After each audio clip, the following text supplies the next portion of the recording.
Создан специальный проект для повышения медиаграмотности и его правильному распространению. Данный проект назвали «Повышение потенциала гражданского общества в области социальной сплоченности».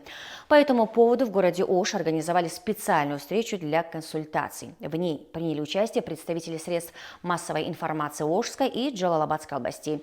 Также на этой встрече участникам разъяснили необходимость активизации работы по повышению грамотности и укреплению межэтнических отношений.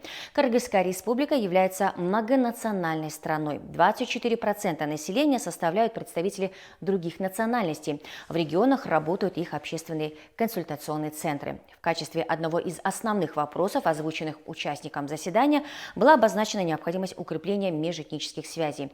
Проект повышения потенциала гражданского общества в области социального единства направлен на улучшение работы общественных консультационных центров и СМИ в этих регионах. Межэтнические отношения следует укреплять. Да, в нынешнее время проходит большое количество мероприятий в этом направлении, но нам нужно заняться распространением данной темы именно через СМИ. Возможно, нужно снимать больше репортажей на эту тему.